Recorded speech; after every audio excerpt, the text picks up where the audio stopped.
TV Crazy Man here. In this video we go way back to the 1940s to look for crazy goofs and amazing facts surrounding the two Batman movie serials, including, of course, the very first film version of Batman ever seen. Batman 1943 came out during World War II, of course. It's the worst of the two movie serials. Deprived him of his ability to think. But despite not being that much fun to watch, at least in my opinion, it did contribute a lot to Batman's world, as you'll see as we go along. Strange, dimly lighted, mysteriously secret Batcave. Originally in the comics, there was only a secret tunnel that ran underground between Wayne Manor and a dusty old barn where the Batmobile was kept. Now there was no Batcave in the comics at this time, but Bill Finger, he did mention some underground hangars. But in 1943, the writers of the first Batman serial gave Batman a complete crime lab in a cave called the Batcave. The entrance was via a secret passage through a grandfather clock. Batman's creator Bob Kane, who was on the film set, mentioned this to Bill Finger, which led to the Batcave as we know it being introduced first in the dailies in 43 and then in the comic books in Detective Comics 83. Proceed, gentlemen. Alfred was drawn as chubby and clean-shaven in the comics. Soon after the release of the film, they put out a story where he went to a health spa, lost weight, and began to wear a mustache, so he'd look more like Alfred as played by William Austin. Now here's what I think is unusual in both serials. Bruce Wayne's own private car is used as the Batmobile, a 1939 Cadillac, at least in the first serial. You'd think that Batman would be afraid that if he drove the same car as Bruce Wayne that the bad guys might figure out his secret. I mean, Batman is no dummy, but, well, in the second serial, Vicky Vale suspects Batman is Wayne because of the car. Batman drives a stock 1949 Mercury. Well, I'd almost think that you and he were the same man. That's absurd. But there's no explanation as to why Batman doesn't have a separate ride for crime fighting.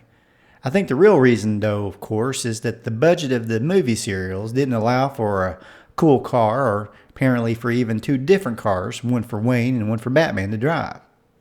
Too bad, too, because the Batmobile did exist in the comics at this time.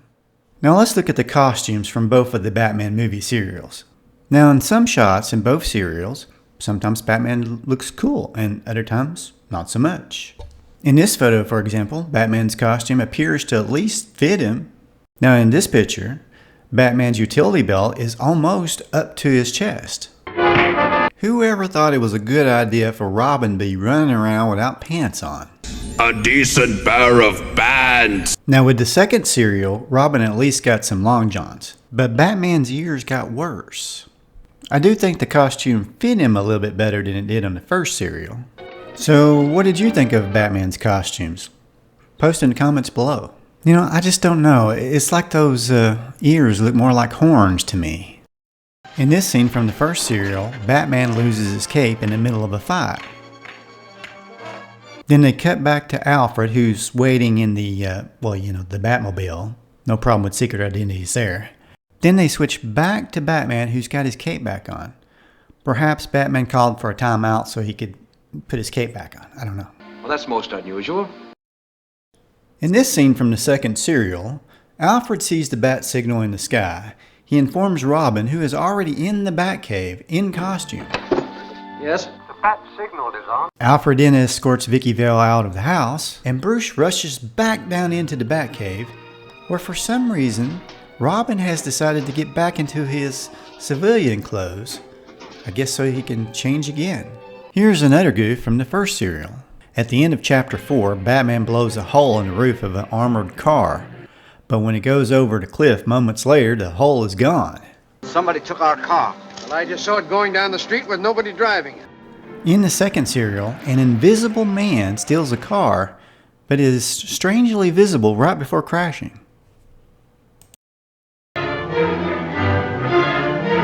Quick reminder, please don't forget to subscribe. In chapter 3 of the second serial, the evil wizard uses this machine to zap Batman from afar, creating the first instance of the Batusi. In chapter 7, when Batman is trapped in a room filled with gas, he pulls out a humongous torch that couldn't possibly fit in his utility belt. I don't get it. Of the two serials, I like the second one the best. Robert Lowery at least has a classic, heroic sort of personality and voice to match. Thanks for telling me. Goodbye. His tone kind of reminded me of the Lone Ranger Clayton Moore's voice. Did you tell Professor Hamill that his machine was stolen? Oh, I'll shoot if I have to. But I'll shoot to wound, not to kill. Wait here until I find out. That truck is parked just around the curb. I don't know, and something about the action and adventure was a little bit more lighthearted, I guess. In the first serial, Bruce Wayne seems like he's kind of a jerk to Alfred. In this one scene, he uses a ray gun, I guess it is, to scare Alfred, and then compares him to the spineless crook they had captured in the Batcave. You frighten as easily as our spineless friend downstairs. I guess it was meant to be humorous, but I suppose I'm more used to the modern take of Alfred, where he's supposed to have raised Bruce, thus, of course, demanding a lot more respect. There's a bit of a mystery surrounding the first Robin actor, Douglas Croft. He'd been a popular child actor in the 40s in movies with big stars like James Cagney, Gary Cooper, and Ronald Reagan. He was only 16 at the time that they filmed the Batman serial, and was the youngest actor to play Robin on screen. Not much seems to be known about him after he dropped out of acting in the late 40s. From what I could find, he did serve in the military before World War II was over, and was in some kind of major motorcycle accident in 1947. He died in 1963 of acute alcohol poisoning and liver disease at the young age of 37, just down the street from 20th Century Fox's Hollywood Studios at the Palomar Hotel in Los Angeles, California. Now, Lewis Wilson, the first movie serial Batman, was actually the youngest guy to ever play Batman, and he basically retired from the show business in 1954, apart from one TV appearance he did in 1973 where he played a police sergeant. He lived to be 80 years old, and he died in 2000. Batman Robert Lowery had a great career up until his death in 1971 of a heart attack at the age of 58. Johnny Duncan signed photos from his days as Robin at conventions up until his death in 2016 at the age of 92.